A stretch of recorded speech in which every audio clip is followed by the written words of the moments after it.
네, 비긴 어게인 2탄으로 나와 환자를 위한 치주기구 이용법을 강의하게 된 부하치과 박정현입니다.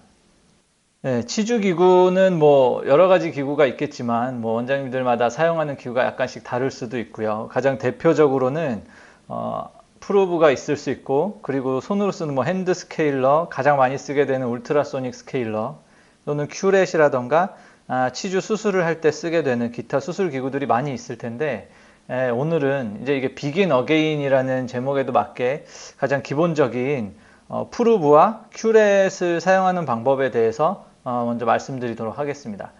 옆에 그림에 있듯이 제가 대학병원 치주과에서 이제 수련을 받을 때 수련이들이 대부분 이렇게 손목에다가 아대를 차고 있었습니다. 하루 종일 큐렛을 하다 보니까 이제 손목에 인대에 염증이 와가지고 항상 시큰시큰한 상태로 환자를 보곤 했었는데요.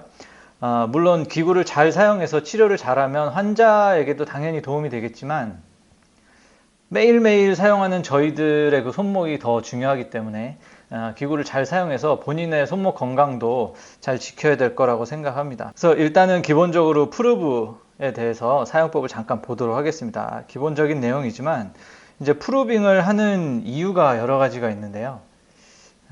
첫 번째로는 당연히 현재의 그 잇몸 상태를 파악하는 거죠. 이 치아의 치주낭이 뭐 몇 밀이다. 그래서 치은염이 있다, 치주염이 있다, 또는 뭐 발치해야 될 것 같다. 이런 상태를 결정하기 위한 현재의 치주 상태를 파악하는 기능을 당연히 하기도 하지만, 사실 제가 생각하는 프루빙의 더 큰 이유는 그 이전의 과거의 치주 상태와 비교하는 거라고 생각을 합니다. 그래서 만약에 환자가 치주 치료가 끝났는데 뭐 3개월 뒤나 6개월 뒤나 뭐 1년 뒤나 와서 다시 보았을 때 그것이 치료 이후에 어떻게 관리되고 있는가, 그것에 대한 평가를 하는 게 프루빙의 가장 큰 목적 중에 하나라고 생각하는데요. 그 목적을 이루려면 일단 측정을 정확하게 해야 되겠죠. 첫 번째 측정이 그냥 대충 써놓은 프루빙이라면 그 다음 오셨을 때 다시 프루빙을 해봐야 그게 이제 큰 의미가 없기 때문에 프루빙을 좀 정확하게 해주시고 정확하게 기록을 해주는 게 좋다고 생각을 합니다. 그리고 이 프루빙을 할 때 프루브 끝이 치근을 타고 들어가면서 실제 그 치은 연하에 있는 치석들을 프루브로 직접 느낄 수가 있습니다. 그렇게 해서 치석이 있는지 없는지도 느낄 수가 있고요. 맨 아래에 있는 이 현재의 염증 상태를 확인하는 게 프루빙의 또 큰 역할인데요. 이제 블리딩 온 프루빙이라고 하죠. 이건 뒤에서 다시 한번 말씀드리도록 하겠습니다. 뭐 프루브는 뭐 워낙 많은 종류가 있어서 원장님들마다 다양한 종류의 프루브를 쓰고 계실 텐데, 저는 대학병원에서부터 쓰던 그냥 습관 때문에 여기 있는 이런 막귀 프루브를 쓰고 있고요. 이 프루브는 가장 간단하게 3mm 단위로 마킹이 되어 있죠. 그래서 3mm, 6mm, 9mm, 12mm의 표시가 되어 있는데, 이 중간중간 단계는 뭐 정확하게 읽을 수는 없지만 대략 1mm, 2mm, 3mm 정도는 이제 눈 대중으로 읽는 거죠. 임상적으로는 그 정도면 충분하다고 생각하고요. 뭐 중간에 뭐 1.5, 2.5 이 정도까지는 필요가 없다고 생각하기 때문에 임상적으로는 문제없이 사용할 수 있다고 생각을 합니다. 그래서 프로브를 잡는 방법을 저희가 그 교과서에서 이렇게 모디파이드 펜 그래스프라고 해서 지금 사진에 보이듯이 저렇게 잡는 방법을 배우는데, 뭐 프루브이던 큐렛이던 다 저런 방법으로 잡게 저희가 배우죠. 이 모디파이드 펜 그래스프가 어떤 장점이 있느냐 하고 할 때 이제 힘이 정확히 들어가고 기구를 잡은 상태에서 기구의 방향을 돌리기가 좋고, 그리고 여기 이제 이 세 번째 손가락이 또 이 기구 끝에서 느껴지는 느낌을 손끝으로 전달할 수 있어서 이 모디파이드 펜 그래스프를 사실 추천하긴 하는데, 실제 기구를 사용할 때 뭐 전치부 같은 경우는 상관이 없는데 뭐 6번이나 7번 이런 거를 사용할 때 이렇게 쉔크 부분에다가 모디파이드 펜 그래스프를 잡고 기구를 6, 7번에 사용하려면 뭐 손이 거의 입안에 다 들어가야 되기 때문에 입이 아주 큰 환자가 아니면은 좀 어렵죠. 이론상으로는 이렇게 되어 있지만 실제적으로는 저는 프로브는 잡는 방법이 크게 중요하다고 생각하지 않습니다. 그리고 저도 개인적으로 상당히 뒤쪽을 잡고 그 다음에 일단은 꽉 잡지 않는 게 중요하다고 생각합니다.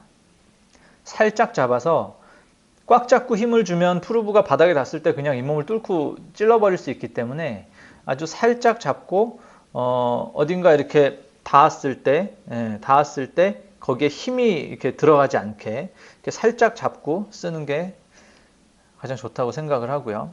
그래서 뭐 여기서 위에 있는 것들을 펜 그래스프고 이제 밑에가 모디파이드 펜 그래스프라서 이렇게 잡자고 저희가 배우지만 저는 그립은 크게 중요하지 않다고 개인적인 의견이죠. 네, 교과서에 나오는 내용인데 제가 여기서 얘기해서 또 교수님들한테 혼날지 모르겠는데 간단하게 잡는 게 좋을 것 같습니다.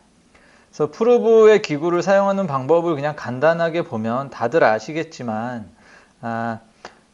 제일 오차가 많이 나는 부분들이 이 컨택 하방, 프록시말 부위랑 협설 부위인데 보통 크라운이 씌워져 있는데 이렇게 바게스 크라운이라고 저희 막 이렇게 크라운이 치아에 맞지 않게 씌워져 있는 부분들 그런 부분들에서 측정하기가 좀 어렵죠.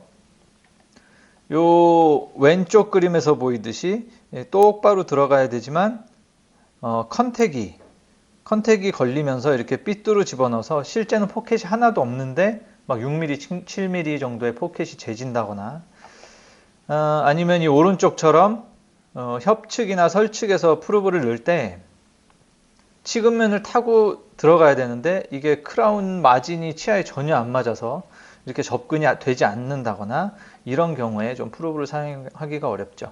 그리고 워킹 테크닉이라고 뭐 다 알고 계시겠지만 어쨌든 저희가 3점, 그러니까 6점, 뭐 협측에 3점, 그다음에 설측에 3점 이렇게 6점을 쓰시는 분들도 계시고 2점, 2점에서 4군데를 재시는 분들도 계신데 어쨌거나 기록은 그렇게 하더라도 전체를 다 둘러서 프루빙을 해야 된다는 거 뭐 다 그렇게 하고 계시겠죠. 이유는 이게 항상 포켓이 평평하게 나가는 게 아니라 어떤 점에서 갑자기 깊어지는 곳이 나오는데 보통 크랙이 있는 치아들이 그럴 수가 있고요. 치주 질환으로 인해서도 그렇게 될 수가 있죠. 하악 대구치, 제2대구치 같은 경우 하악 제2대구치 중에 C-쉐입 캐날, 그 루트가 뭉쳐져 있는 경우는 퍼케이션이 아니라 그 그루브처럼 쭉 링구알에 그루브가 생기는 경우들이 많이 있는데 이런 경우는 그 그루브를 타고 그 부분만 포켓이 거의 에이펙스까지 내려가서 안 좋아지는 경우들을 가끔 볼 수가 있습니다. 그래서 전체적으로 재주셔야 되고요. 프루빙을 잴 때 이제 오류가 날 수 있는 게 아까처럼 위치를 잘못한다거나 또는 이 프루빙의 압력이죠. 뭐 익숙하신 분들이야 뭐 그냥 편하게 막 재시겠지만 일단 이제 초보분들, 치주를 이제 많이 하지 않으신 분들 기준으로 봤을 때 이게 어느 정도 압력으로 해야 되느냐. 이게 세게 누를 경우 더 깊게 재질 수 있고요. 살살 누를 경우 더 약하게 재질 수 있기 때문에 압력이 되게 중요하고요. 그 다음에 그 프로브 끝에 느껴지는 느낌이 실제 치석이 많은 환자들 같은 경우에 치석에 걸렸는데 이게 치석이 포켓의 바닥인지 치석인지를 손끝으로 느껴야 되는 그런 점이 중요하죠. 이것들은 이제 경험을 좀 해봐야 되고 그 다음에 염증의 정도인데 염증이 심하면 그 포켓 바닥 쪽의 잇몸 자체가 되게 염증 상태가 심하기 때문에 저항감이 적어서 당연히 그 프루빙이 좀 깊게 나오게 됩니다. 그래서 적정 압력이 얼만큼이냐라고 했을 때 이 교과서상에 뭐 20에서 30g, 0.25 뉴턴 뭐 이렇게 나오지만 사실 저희가 프루빙 쓰면서 이거 20, 30g 어떻게 알겠어요? 이거 알 수가 없죠.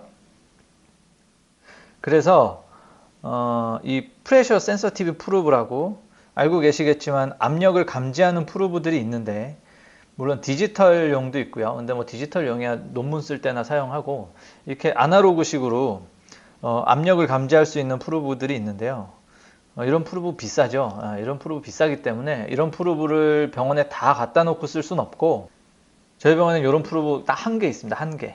일단 한 개를 사서 뭐 사용을 계속 해보는 거죠. 훈련용이죠. 훈련용. 압력을 이제 손에 익히기 위해서.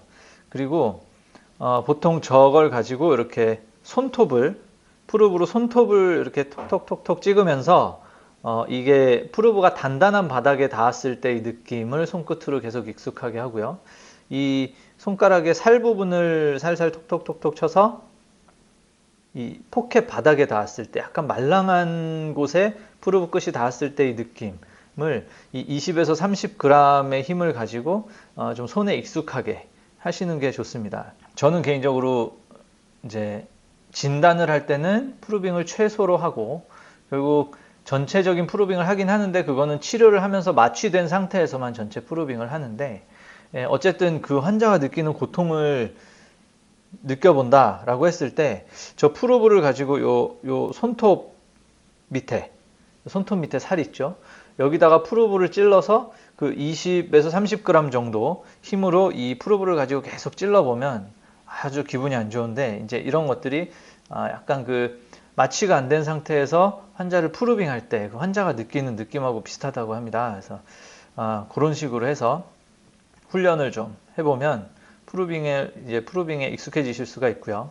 그럼 프루빙을 하는데 저희가 뭐 학교에서 다 배웠듯이 3mm까지는 검정색, 4mm 이상은 빨간색.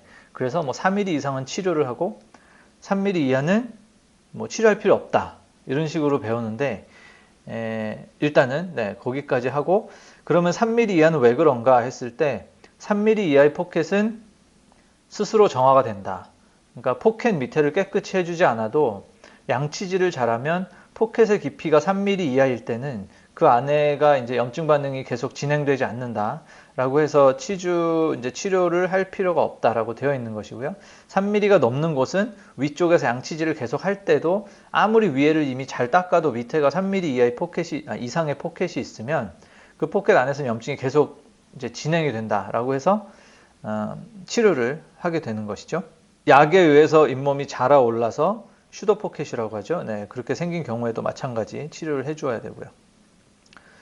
그래서 방금 말씀드렸듯이 이제 환자가 오면 초진시에 프루빙을 가지고 치주를 진단해야 되는데 이게 이제 치주를 좀 관심 있게 보시거나 뭐 치주과 수련을 받았거나 뭐 이런 분들은 항상 그 프로브를 쓰는 게 습관이 되어 있으신데 제가 다른 뭐 저희 동기 후배들 뭐 이렇게 봐도 기본 세트를 미러, 핀셋, 익스플로러를 갖다 놓고 환자를 진단하는 경우가 되게 많아요. 거기 프루브가 있는 곳이 없는 곳이 참 많습니다. 근데 그 기본 진단 세트에 프루브가 항상 있어야 되고요. 진단을 하실 때 프루브를 항상 써서 치주 상태를 한 번씩 보는 습관을 좀 기르시는 게 상당히 중요합니다. 그래서 초진 시에 어느 정도 프루빙을 뭐 대략적으로는 보통 6번 정도, 상악 6번하고 4번 뭐 이런 데들이 제일 먼저 안 좋아지기 때문에 그런 부분들에 약간씩 프루빙을 해봐서 치주 치료를 해야 될 것인가 엑스레이와 함께 봐서 그 정도만 결정을 하시면 되고 그 다음에 치주 치료를 하게 되면 스케일링을 하시면 되고 그 다음에 이제 큐렛을 하게 되는데 이 큐렛을 할 때 보통 보험에서는 이게 6분의 1학씩 3분의 1학이라 그러나? 6분의 1학씩 나눠져 있죠. 그런데 3분의 1학씩 나눠져 있죠. 그런데 실제 뭐 그렇게 지금 진행되는 것도 있고 저는 대학병원에 있을 때부터 4분의 1학, 2분의 1학이죠. 이렇게 반쪽씩 10번 때, 20번 때 이렇게 진행을 했었기 때문에요. 그런 식으로 한꺼번에 마취를 하고 마취를 한 다음에 저희 직원이 그곳에 세장 대구치, 소구치, 전치부에 치근단 방사선 다 찍어 놓고요. 치주 치료는 절대 파노라마를 보고 하지도 않고 진단하지도 않습니다. 그래서 그 치근단 방사선 촬영을 하고 그 다음에 그 부분 10번대를 한다 그러면 10번대를 치주낭 측정을 다 하는데 이제 마취가 되어 있기 때문에 환자가 불편감이 없죠. 환자가 안 불편한 상태에서 프루빙을 다 하고 그러고 나서 큐렛을 하고 이걸 4번, 10번, 20번대, 30번대, 40번대 이렇게 돌아가면서 보통 큐렛을 진행을 하게 됩니다. 아까도 잠깐 나왔던 이 BOP, 블리딩 온 프루빙이 사실 포켓보다 훨씬 더 중요하다고 저는 생각을 하거든요. 그래서 포켓과는 의미가 다른데 왜냐하면 이것은 이제 염증이 지금 실제 있느냐를 나타내는 지표이기 때문입니다. 포켓이 이 환자가 지금 프루빙을 딱 했는데 여기가 6mm다. 6mm라고 했을 때 그러면 여기는 치료해야 하느냐? 아니면 뭐 지금 괜찮은 상태냐? 뭐 어떻게 해야 되느냐? 그냥 6mm만 딱 봤을 때 우리는 뭐 4mm 이하는 지금 치료를 해야 되고 3mm 이하는 치료 안 해도 된다. 라고 했기 때문에 뭐 그런 입장에서는 치료해야 될 수도 있겠지만 실제는 그런 포켓보다는 거기서 프루빙 한 다음에 블리딩이 있느냐, 그러니까 실제 그 포켓 안에 염증이 있느냐가 더 중요하고요. 만약에 3mm 포켓이 정상적으로 프루빙을 했는데 블리딩이 되고 6mm 포켓은 프루빙을 했는데 블리딩이 안 되면 3mm 포켓이 더 지금 치료를 해야 되는 상태라는 거죠. 그쪽엔 지금 염증이 진행되고 있으니까. 그래서 차팅을 보통 어떻게 하느냐? 그러면 저는 이제 6점씩을 쓰니까 이런 식으로 6군데를 프루빙을 먼저 합니다. 10번대를 한다 그럴 때 뭐 뒤에서부터 쭉 해서, 왜냐면 이 블리딩 시 프루빙이 프루빙하고 블리딩 나는 게 프루브를 찌르자마자 막 이렇게 피가 나는 게 아니기 때문에 일단 프루빙을 전체를 쭉 해서 끝까지 다 해서 기록을 다 하고 그러고 나서 이제 입안을 보면 블리딩 된 곳들이 이렇게 있죠. 그럼 그곳들을 차트에서 지금 이 화면에 보이듯이 블리딩 된 곳을 따로 이렇게 빨갛게 표시를 하게 됩니다. 이렇게 표시를 해서 이 부분에 지금 염증이 진행이 되고 있다. 이게 왜 의미가 있냐면 이 다음에 이분이 치주 치료를 끝내고 아까 말했듯이 뭐 6개월 뒤에 다시 왔던가 아니면 뭐 얼마 이후에 와서 다시 프루빙을 할 기회가 생겼을 때 그때 이 부분이 계속해서 염증이 지금 진행이 되느냐, 물론 포켓 깊이의 차이로도 알 수 있지만 여기서 이제 블리딩이 계속 되느냐를 가지고도 평가할 수 있기 때문에 기록은 좀 정확하게 해주시는 게 좋죠.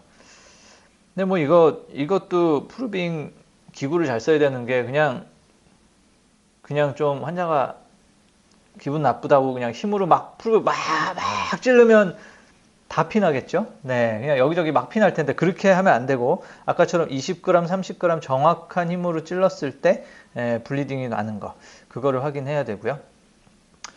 그래서 이제 프루빙 이후에는 저희가 쓰는 치주 기구들이 종류가 많이 있는데 이제 교과서에 나오는 뭐 여기 글씨가 조금해서 잘 안 보이시겠지만 뭐 파일, 뭐 시클 뭐 이런 것들이 막 있는데 제가 대학병원 10년 전에도 이런 기구 써본 적이 없고 교과서에는 나오지만 제가 작년인가 뭐 이렇게 위생사 선생님들 이렇게 핸즈온 치주 강의를 하려고 와두고 병원에 있는 치주 기구를 가져와라. 그때 막 이런 거 가져왔더라고요. 파일 막 이런 걸 가져왔어요. 쓰시는지는 모르겠는데 아마 개원할 때 그냥 이렇게 패키지로 그냥 이렇게 다 들어오지 않았을까. 실제 이런 건 사셔도 뭐 쓸 일이 없기 때문에 물론 수술할 때 간혹 쓸 수는 있지만 저는 개인적으로 거의 사용하지 않고 있고요. 큐렛에도 두 가지가 있죠. 교과서에서 다 배우셨겠지만 유니버셜 큐렛이 있고 그레이시 큐렛이 있는데 일단 유니버셜 큐렛 쓰시는 분 물론 많은 거 제가 알고 있지만 제끼고 오늘은 그레이시 큐렛에 맞춰서 좀 말씀드리도록 하겠습니다. 그래서 큐렛에 대해서 잠깐 보자면 지금처럼 제일 많이 쓰는 게 3개를 세트로 사용하는 경우가 제일 많죠. 7, 8번, 11, 12, 13, 14 뭐 이 앞으로도 있고 뒤로도 있지만 일단 7, 8번이 이제 스트레이트하게 생겼고 11, 12가 근신면, 13, 14 원신면 이렇게 세트로 있기는 있는데 저는 뭐 실제로 거의 7, 8밖에 안 씁니다. 저희 병원에 11, 12, 13, 14도 거의 없어요. 뭐 몇 개 있긴 하지만 제가 일단 잘 찾질 않고 11, 12, 13, 14가 쓰기가 아주 어려워요. 그래서 이거 잘 쓰시는 분 있으면 저도 배우고 싶은데 그래서 저는 거의 7, 8번을 사용하게 되고요. 일단은 이 기구를 쓸 때 요거는 워킹 핸드 그 앞쪽 날에 앞에 3분의 1만 써서 큐렛을 하셔야 됩니다. 전체 날을 쓰는 게 아니고 그래서 지금 여기 있는 이 타원형을 만약에 소구치의 루트라고 생각을 했을 때 자 요렇게 큐렛을 대야 되는 거죠. 이 날의 앞쪽 3분의 1이 치아에 닿아서 큐렛을 해야 되는데 또 그 다음 돌아가면 이렇게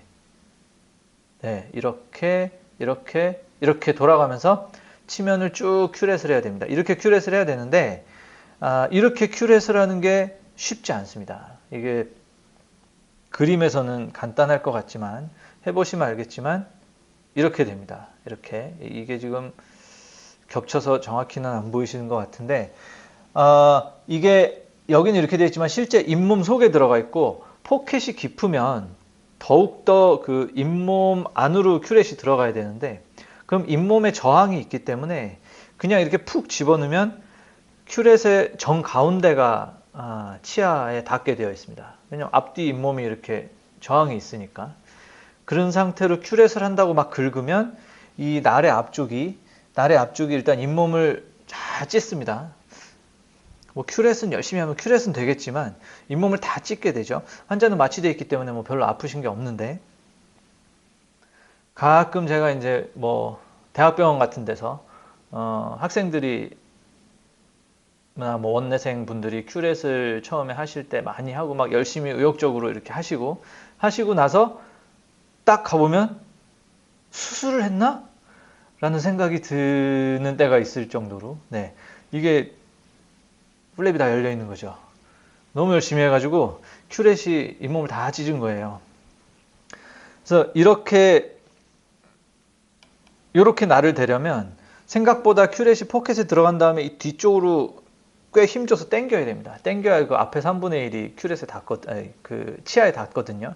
이렇게 해서 큐렛을 꼭 사용하셔야 되고요. 이 점이 이제 큐렛을 하고 나서 마취가 풀리고 다음에 왔을 때 환자들이 큐렛을 하고 나서 잇몸 아프다 뭐 이런 불편감의 가장 큰 원인이 됩니다. 물론 시린 것도 나타나겠지만 또 큐렛 할 때 좀 신경 써야 될 두 부분이 아까 치주 포켓이 4번, 6번에 제일 빨리 생긴다고 했는데 상악 4번의 근심면 같은 데는 루트가 이렇게 두 개로 나뉘면서 또는 여기 붙어 있으면서 그루브가 있는데 여기가 이제 포켓이 잘 생기죠. 저기에 큐렛을 넣으실 때 보통 저희가 컨캐비티가 있다는 거를 생각하고 큐렛을 해주시는 게 좋고요. 특히 6번 같은 경우도 마찬가지죠. 뭐 하악도 마찬가지인데 상악에도 이런 이제 퍼케이션 안쪽에 퍼케이션까지 들어가기 전에도 안에 그루브가 있기 때문에 큐렛을 할 때 신경 써서 저 부분에 큐렛을 해주셔야 된다. 그리고 큐렛을 쓸 때 또 한 가지 중요한 게 이제 핑거 레스트죠. 모디파이드 펜 그래스프를 세 손가락으로 잡고 마지막 네 번째 손가락이 이제 지뢰 받침점을 해서 써야 된다. 뭐 교과서에 다 나와 있는데 핑거 레스트를 하는 방법이 세 가지가 있는데 입 안에 하는 법, 입 밖에 하는 법, 반대쪽 손에 하는 법 이렇게 세 가지가 있습니다.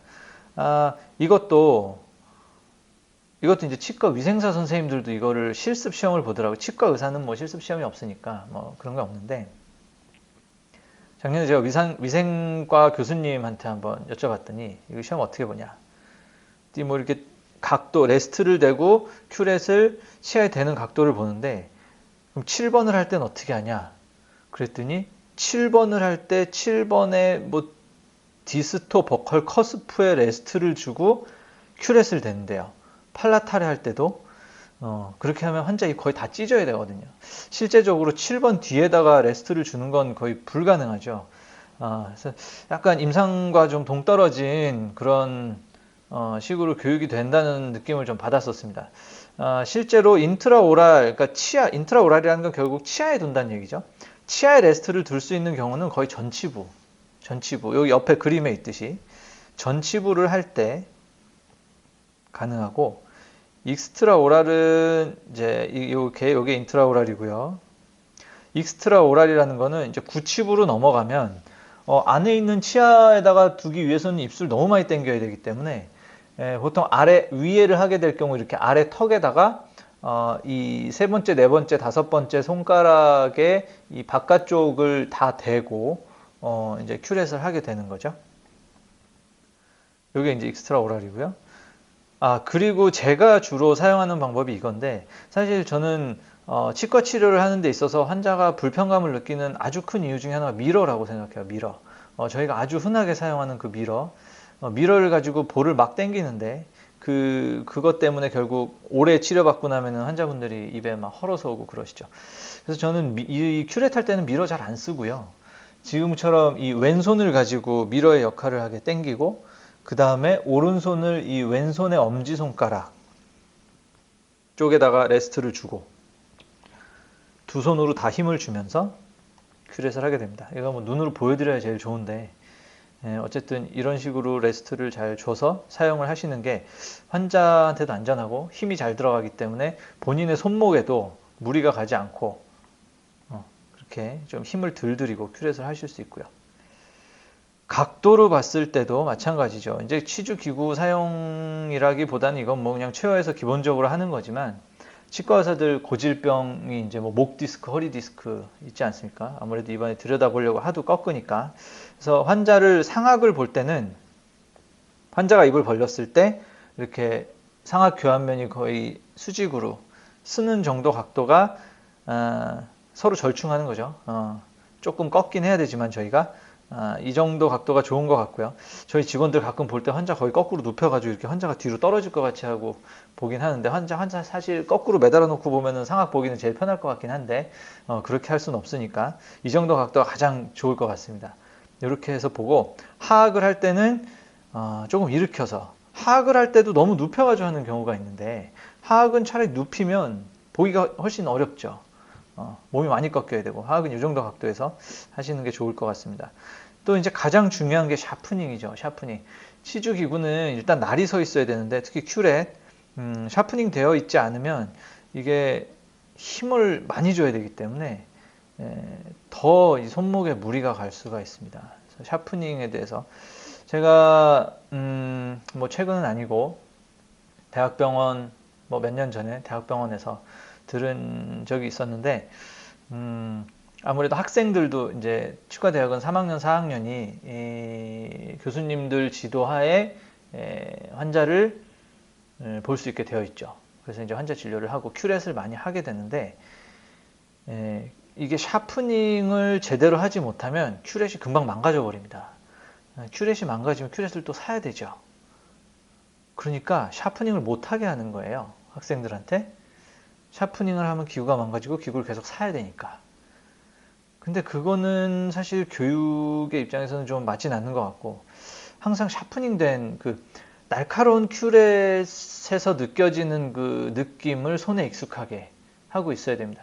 이게 무딘 걸로 계속 하는 거에 익숙해지면 나중에 이게 날이 쓴 건지 안 쓴 건지 이미 경험을 해본 적이 없기 때문에 손으로 느낄 수가 없어서 항상 샤프닝 된 상태로 사용을 해야 되고, 샤프닝이 되면 사실 큐렛을 할 때 손에 힘이 별로 들어가지 않아요. 날이 워낙 좋기 때문에. 그래서 샤프닝 가장 중요하고요. 샤프닝 당연히 워킹핸드 쪽 하는 거고, 이제 스톤과 오일을 가지고 하는데, 뭐 스톤의 종류 뭐 이런 거 교과서에 많이 있지만 뭐 그런 건 지금 뭐 여기서 얘기할 건 아닌 것 같고, 스톤은 조금 거친 거, 너무 부드러운 것보다는 좀 거친 거 쓰시는 게 좋은 것 같고요. 오일이나 물을 사용해서 쓰는 거는 뭐 그 스톤 사실 때 스톤에 맞게 사용을 하시면 됩니다. 그래서 사용 방법이라고 하면 교과서적으로는 양팔을 고정하고 한쪽에 큐렛을 들고, 제가 지금 여기 큐렛을 들고 왔으면 좀 좋은데 죄송합니다. 이게 큐렛을 한쪽에 들고 샤프닝 스톤을 대고 스톤을 움직이게 되어 있죠. 아무래도 스톤 움직이는 게 좀 안정적이니까 팔꿈치 붙인 상태에서 각도가 움직여지지 않게. 그래서 움직이면서 뭐 내려가면서 끝낸다. 올라오면서 끝내면 이제 날이 이렇게 쓰는 경우가 있다. 그래서 내려가면서 끝내게 되고요. 그 다음에 이렇게 일자로 하는 게 아니라 큐렛을 돌리면서 끝까지 동글동글하게 샤프닝을 하게 되는데, 뭐 밑에 각도 막 나와 있지만 이런 각도 다 떠나서 뭐 아주 심플하게 말하자면, 큐렛의 로어 쉔크 부분이 11시, 스톤은 1시, 11시에서 1시 정도 각도로 하시면 되고, 뭐 정확하게 뭐 11시 3분이라 그래서 이 11시에서 1시보다 약간 각이 작은 게 좋다라고는 하지만, 뭐 이거 뭐 1, 2도 저희가 조정할 수는 없는 것이고, 그 정도 각도에서 샤프닝을 해주시면 되고, 날이 계속 샤프닝이 되어 있는 큐렛만 사용하셨다면 실제 샤프닝은 이렇게 한 번, 두 번, 세 번을 넘어가지 않습니다. 이렇게 뻑뻑뻑뻑뻑 이렇게 갈면서 샤프닝을 할 일이 없습니다. 아주 간단하게 하시면 계속 샤프닝이 유지되죠. 이제 많이 갈게 되는 거는 이미 날이 완전히 나가버려가지고 날을 새로 만들어야 될 때 이제 그렇게 하게 되는 것이고요.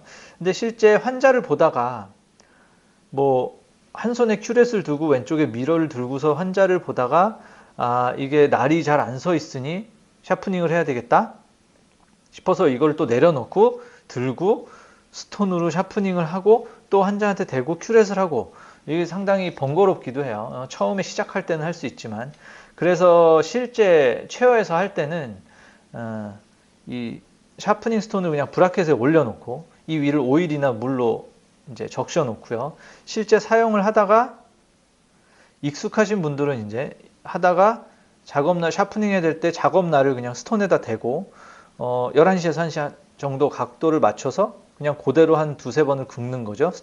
그 스톤에다가 그렇게 긁어서 다시 사용을 하고 이 정도를 이제 할 수 있으면 아주 익숙하게 쓰실 수가 있습니다. 그 정도가 되면 이게 자주 샤프닝 할 필요도 없고요. 물론 이게 이렇게 하면은 자꾸 스톤을 쓰면은 큐렛이 갈아져서 자꾸 새로 사야 된다 뭐 이런 생각하실 수도 있겠지만 큐렛은 소모품이기 때문에 물론 저희가 그만큼의 큐렛 수가를 받지 못한다 라는 거는 이제 보험의 문제니까 그거는 이제 다른 문제고 일단 치료는 그렇게 해서 잘 해야 될 것 같습니다. 요 정도 각도로 사용을 하시면 됩니다.